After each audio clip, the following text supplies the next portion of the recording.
Thank you for tuning in. I am your host, Shayna, and you are going to learn how to start a licensed or non licensed shared home.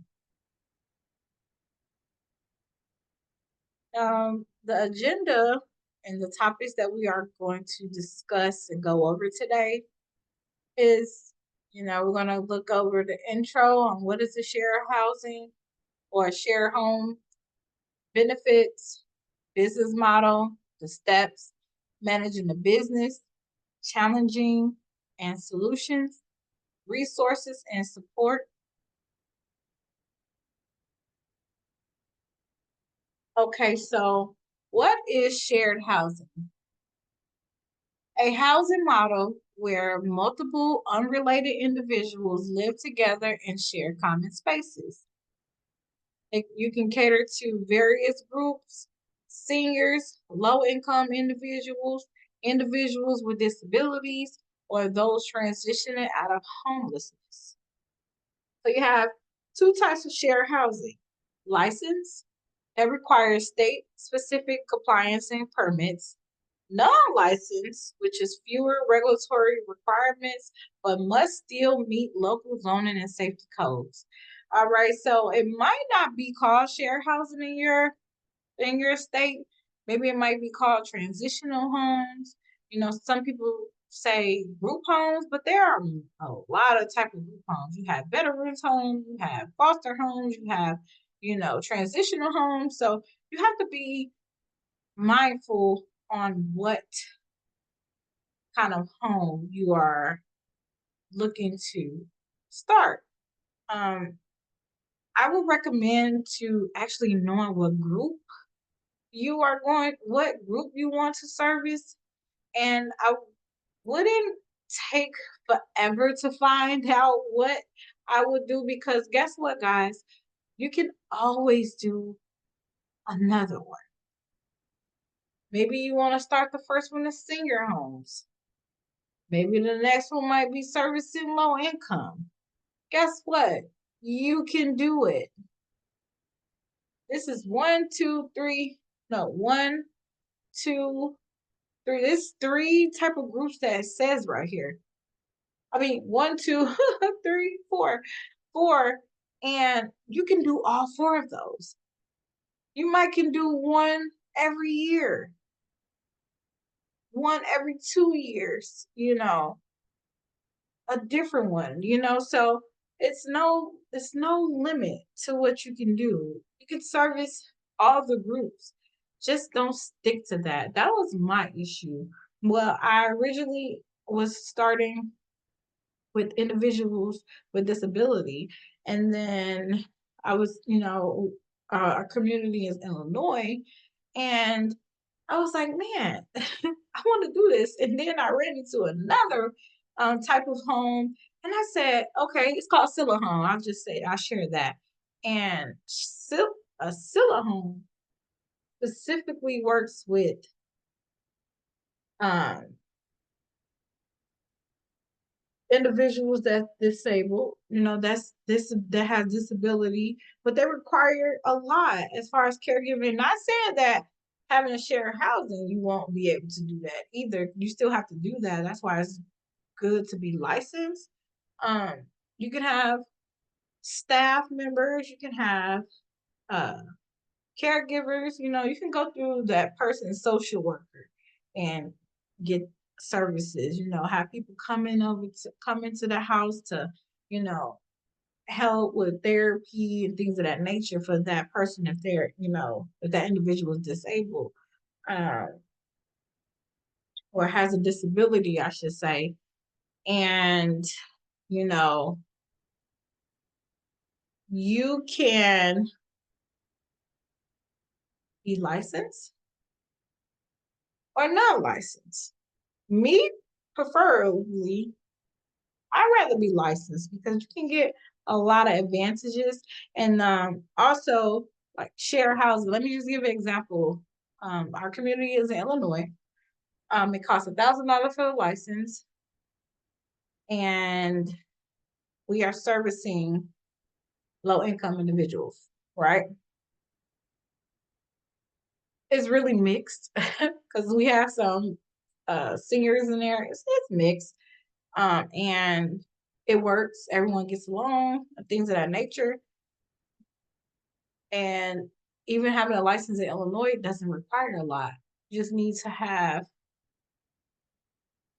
your license, you need to have a permit, you need to have you need to have your license, you need to have uh, a bed, a dresser.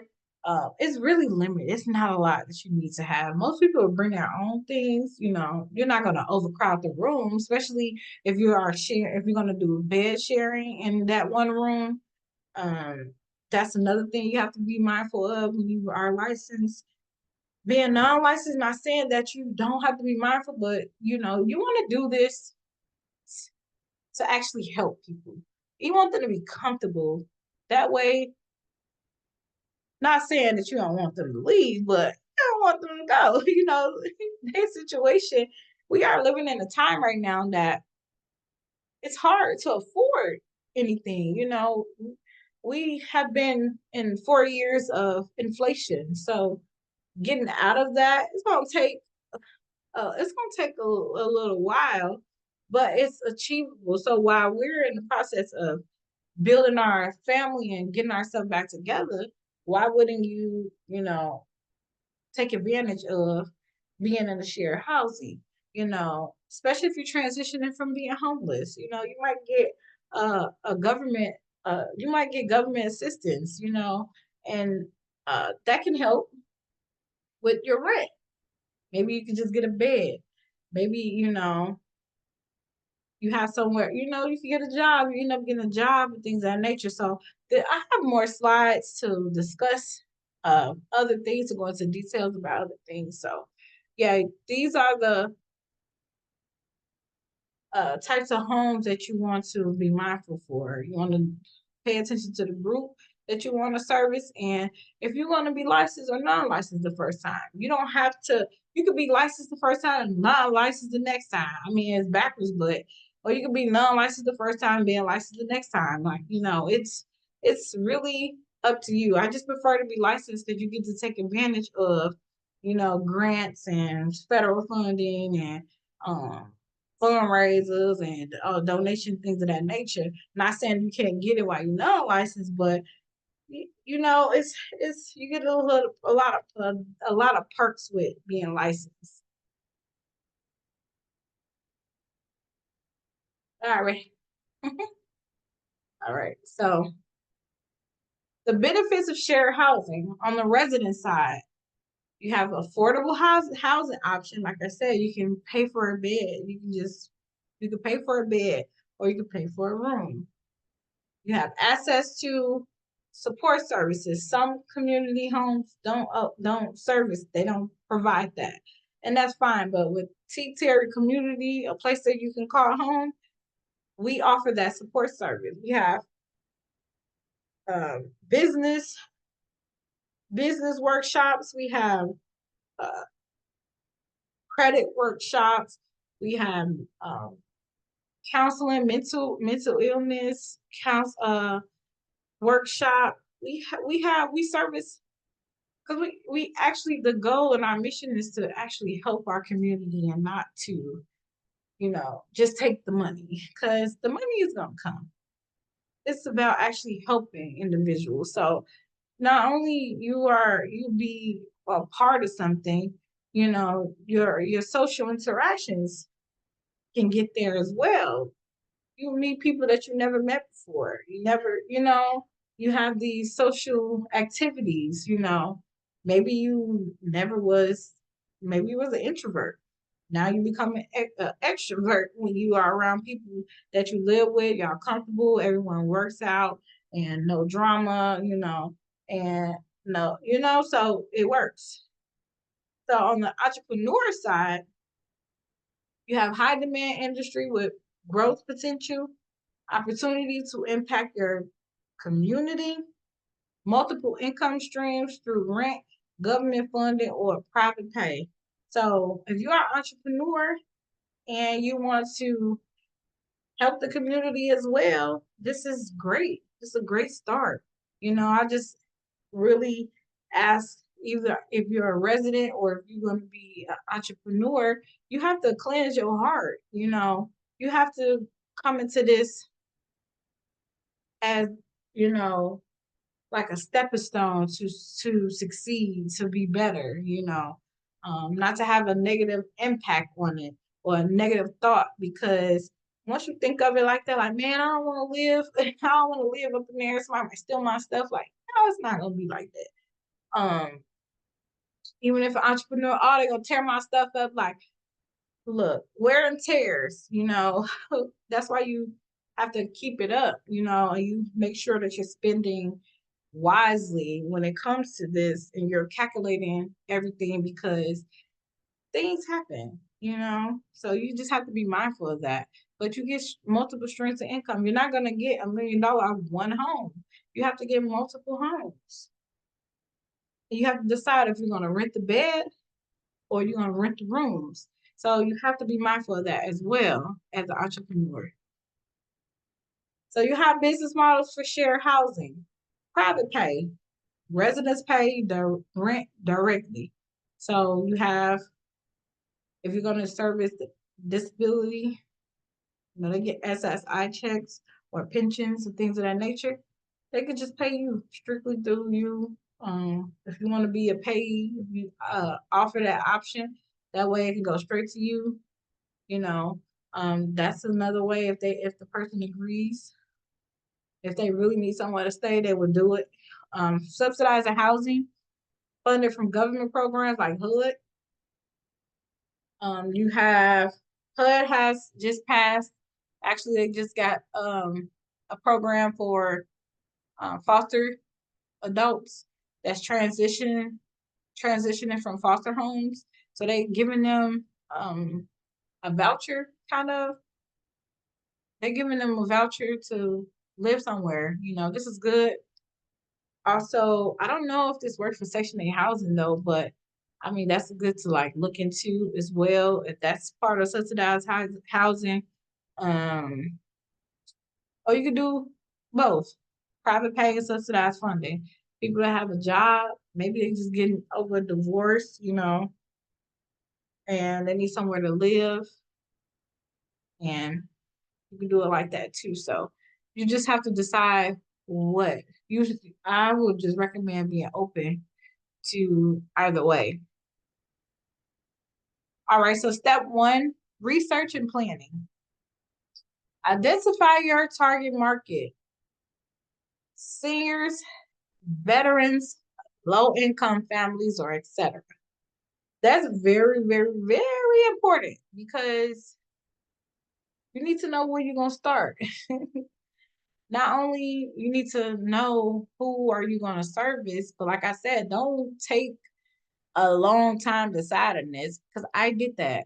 I knew what I wanted to do, but when I went into more debt into the other business structure, I was like, I'm going back to share a home. We're gonna do the low income. And that worked. So conduct market research, demand for sharing housing in your area. You check out the area, seeing what's needed. Maybe this area is not a lot of senior homes, or maybe in this area it's not a lot of low income. You still got to be mindful of the zone and safety and all that of that nature, but you want to see what's needed in that area. Competitors and pricing. I really don't want to call it competitors, because we all are helping the community, but you want to check and see what others are doing around there, how much they charging for theirs. You don't want to go be too over. Not saying that you can't, because I have my stuff in mind. So I can charge, and I'm quite sure people pay because it's nice.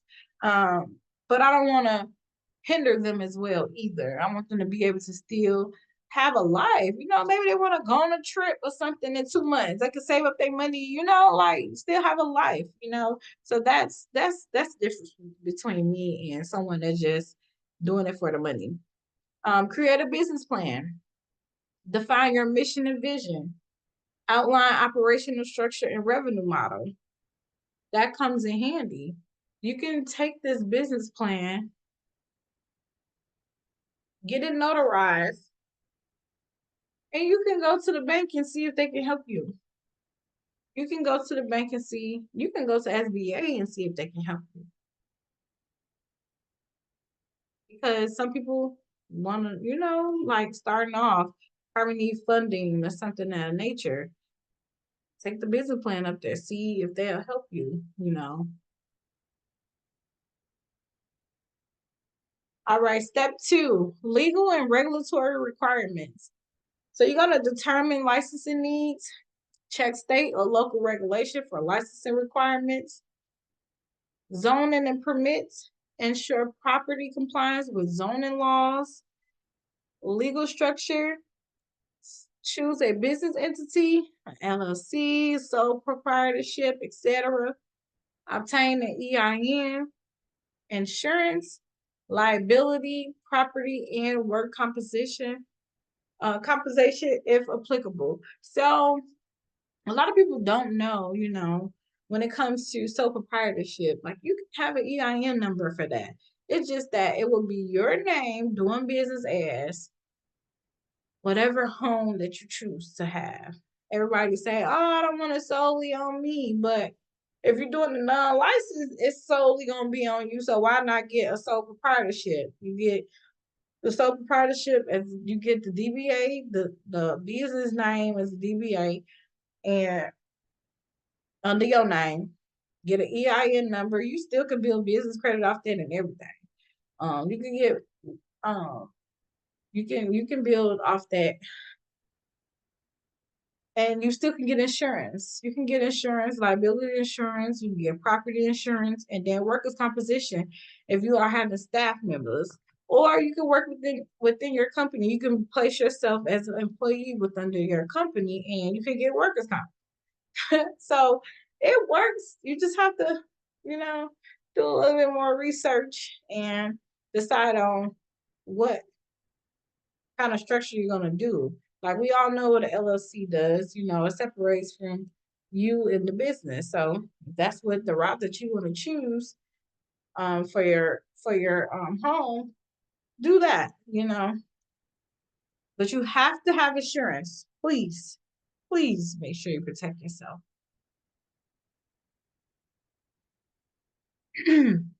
Step 3, setting up the property. Find a suitable location, accessible, safe, and neighborhood, adequate space for residents. So the safe neighborhood, you don't want to put your home, you don't want to put this type of housing, share housing into a neighborhood that has a lot going on. Not saying that, the areas that's violence and things of that nature, but you don't want to put a foster home, or you don't want to put um, what do they call it? A second chance home in this type of area. You don't want to trigger the people that just got out of prison. You want them to, not saying that, you kind of you will be actually making that type of home, if you choose to do it in an area that's busy and always stuff going on, you're probably going to turn that into like a halfway house type of thing, have security, have the cameras and things of that nature. But halfway homes is different because they have to see it's an officer there. I think there's somebody there. They gotta come in, gotta meditate, all that stuff. So that's a different thing. But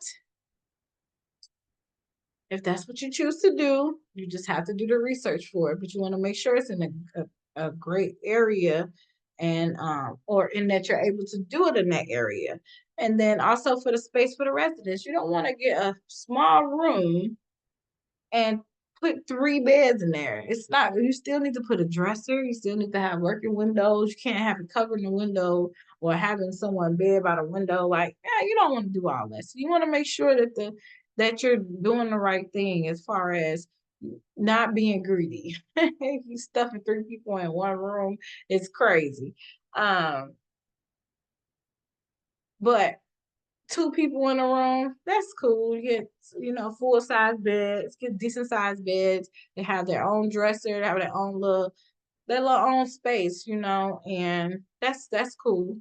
And if they are doing a room, you just put the digital keypad thing on there, and they can go in their room whenever they choose, and they can put whatever they want to put in there. They have a closet, and it's working for them, So if that's what you choose to rent out the rooms or by bed, so that's the difference. So preparing the property, you install safety features, smoke detectors, fire extinguishers. You have to have that. I would recommend that you before you even open, before you even start putting furniture in the house and the homes, have a fire department come out to make sure that it's safe, that everything is cool, you pass the inspection and you good. I would do that if I were you, because you don't want to have any mishaps or anything when you start actually have people coming in here and they live here and something happen.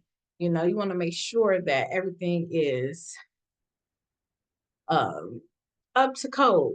You want to furnish common areas and bedrooms. So the living room, dining room, you want to make sure there's a couch in there. I have experience with short-term rentals, so aka Airbnb. So I like to stage mine really nice. I like to have nice stuff. Even if I was to go on Marketplace or IKEA or Walmart, the furniture is nice. It's not, not and I gotta say cheap, but it's not gonna be. It's gonna be worth it, So I want them to live nice and want them to experience that luxury living, So they will want to stay here. Not saying I don't want them to progress, but some people, if it's comfortable, they'll stay and they won't cause any problems. So and the goal is to motivate them to want more, you know. Um, ensure ADA compliance if required. That's if you license. Utilities and maintenance, plan for regular maintenance and upkeep, which is awesome too. Like Thumbtack is my best friend. That app is everything. I have a quick story. When I had my short-term rental, it was like maybe like 1 o'clock in the morning. One of the resident and um one of the customers had I think no, the bathroom faucet had broke or something like that. So the water was coming everywhere. So I couldn't call the apartment complex to come and do it. Even though I did call them, they didn't come. They was not on call. And I ended up going on Thumbtack. I paid, I had to pay extra. Oh, I had to pay, out of pocket for that. But it was worth it because I had those, those visitors, they were there for extra 2 days. So I made sure I discounted them, because they were going out that night. They couldn't go out because of that. So, um, and I was not going over there. I was not. I was not going there. I didn't have to show my face. I did everything remote and everything. So that was the beauty of having a short-term rental. And then having the Thumbtack app for maintenance. But if you have a maintenance person that is perfect, they just need to know they are going to be on call and they need to be there, So step 4, staffing, if licensed. So you have types of staff: caregivers that provide personal care, house managers or support staff, staff training. You want them to know CPR and first aid certifications, training on shared housing rules and policy, staffing budgets, the wages, benefits, and background checks. So this self-explanatory when it comes to staffing. So you license, this is what you are going to be required. But every state is different because they might require a little bit more or they might don't require a lot. But you want to make sure that your staff is trained for sure, because you want it to run smooth, especially if you're not going to be there. Step 5, marketing your shared housing business. So build a brand, create a professional logo, website, social media presence. You have marketing strategies like partner with local organizations and nonprofits. Getting outside of that house and being in the community is a plus. Networking, going to charities. You never know who you run into. So, just in the beginning, especially if you are just starting out and you are struggling, trying to find individuals, which I feel like this is not, um,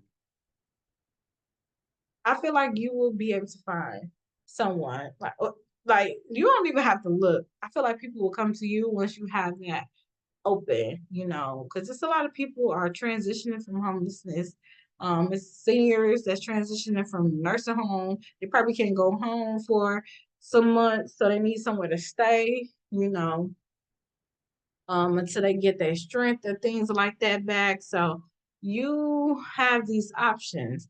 List your property on housing platforms, host open houses to attract residents, word of mouth, encourage certified residents to spread the word. You can get multiple homes. Once you get multiple homes, you're gonna know what to do. So step 6, financial planning. Startup costs. You have to be mindful of the property purchase or the lease, renovations, furnitures, permits, ongoing expenses like rent, mortgage, utility, insurance, staff wages, if any, revenue streams, monthly rent from resident, grants or government funding, budgeting tips, keep a reserve fund for emergencies. So the startup cost is very important, and you make sure that you write down everything, you are calculating everything. You making sure that whatever you pay for, all the expenses is calculated and added up. Make sure you have a software that you can tally, that you can have, um, that you can have, that you can, I'll say QuickBooks. QuickBooks is great because you can just send out invoices. You can send, um, you could have like the expenses up there on there. You can put the receipts on there. You can have people check in, like clock in, clock out. Uh, it's just really good. Some good software to have. There's many other softwares out there. You just have to see what's good for you and how affordable they are. Managing your business, house rules and agreements, establish clear policies for residents, resident screening. You're going to do background check and reference verification. You're going to treat this like they are renting your property, that you are a landlord, or you just hire me. Conflict resolution, develop a process for resolving disputes among residents. Compliance monitoring, regular checks for updates and laws and regulations. This is what required when you are managing the business. Challenges and solutions. So common challenges. You have the residents. This is this is like a sum. This is like what it all boils down to, what everybody is going through or have gone through or things of that nature. So resident conflicts, compliance with regulations, maintaining oh my God, probability. um resident conflicts is it's here nor there. Just want to make sure you partner the right people up together. If you're gonna do beds or even if you do rooms, you want to make sure that everyone's on the same path and they understand what's going on. You want to comply with the regulations within the state. because you don't want to get shut down. They will shut you down, especially if you're trying to fit 4 people in a small room. That's not right. You want to make a profit, so you don't want to have your overhead too much that what you're offering, the services you're offering won't cover, you know, it won't cover expenses or that you won't make a profit out of it. So you have solutions like have a clear operational plan, build strong community relationships, keep communication open with residents and staff. So you have resources and support, training and guides. So you have links to courses and workshops like this one, funding opportunities, grants, loans, and government programs, professional association, join Share Housing Network for ongoing support. I have a Facebook group that you can reach out to me on social media and I can add you up on there. And that community is for everyone to help each other. Situations might happen, might need to help each other with those situations. I also do one-on-ones. I'm also offering group meetings as well, especially depending on what state that you're in. All right, so you have resources and support. So, guys, take action. Decide on your business model and location. You have to decide on which group are you going to service. I'm telling you, that is the most important because that's the foundation. Then you'll be able to research and know what you need within your state. The location as well. You have to make sure that the zoning, like I said, in Texas, it's kind of you don't really have a zoning, but they do. But you can do those type of homes. You can do any type of home in any type of community unless they try to push you out. If you're doing something, ridiculous, like, putting sex offenders next to a school or things of that nature, not, I wouldn't do that, and I don't think the community will do that. And I don't think their probation or, whoever that they go to will allow that. But you don't want to do that. That's just giving an example. Also, get expert help, partner with mentors or consultants. That's why I said you can reach out to me. I can help you within your state. We can do one-on-ones, we can do groups. You add it to the Facebook group, we help each other there. I can always do Zoom meetings. Um, I also offer services. I have templates of business plans, things of that nature to help. I have resources you can look up into as far as like getting furniture, places to look for, and things of that nature. But you want to start building your legacy today. We're not wasting time anymore. It's 2025. We're getting wiser.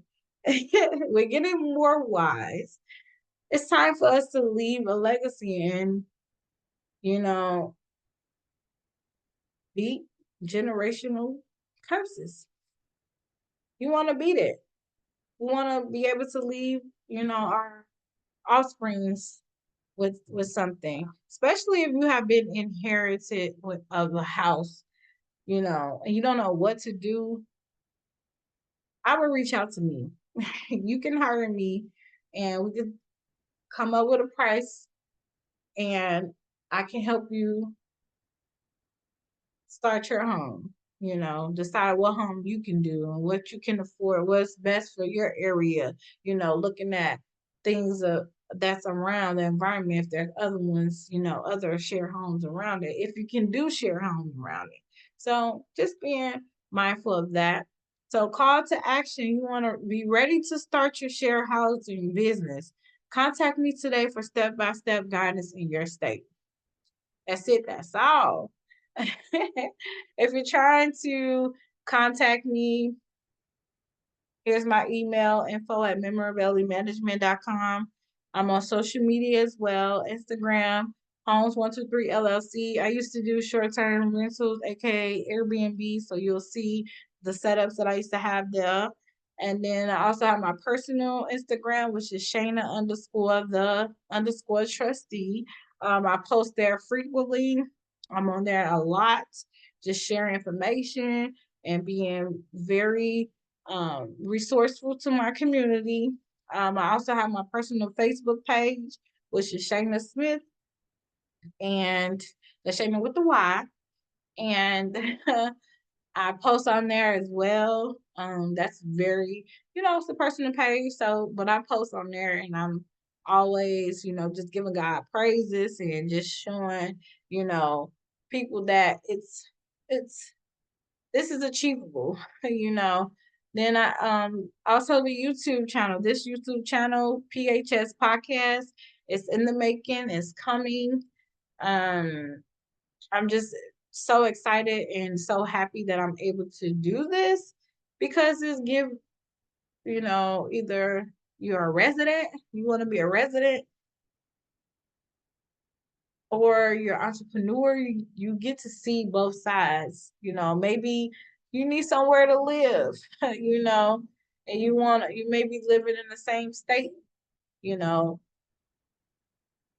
that I'm in, that I have, and you want to check out my home, hey, you can, if I have any availability, you can check it out. Maybe that's something that you need to look into, Maybe you know, going through a divorce and you have nowhere to go. You don't want to stay with family. You can, and you have a job or you have some type of income coming in, you won't mind sharing a room or sharing a bed space. So uh, just have to be mindful of that. Maybe you are a resident. You want to be a resident and you want to join the Facebook group. You're trying to see, like if you can live, stay somewhere. Maybe someone in the group have openings and things like that. So you can get added to the Facebook group as well. The entrepreneurs, trying to figure out what you want to do. We're going to help each other, we're going to support each other. And I just hope that you take this uh, webinar, not webinar, this Zoom, and you decide on what you're going to do, which group are you going to do, and what location are you going to go. So that's it. I'm thankful, very happy, and I'm very humble right now that I'm able to be a resource to you guys. I'm very appreciative. Thank you for tuning in. Peace.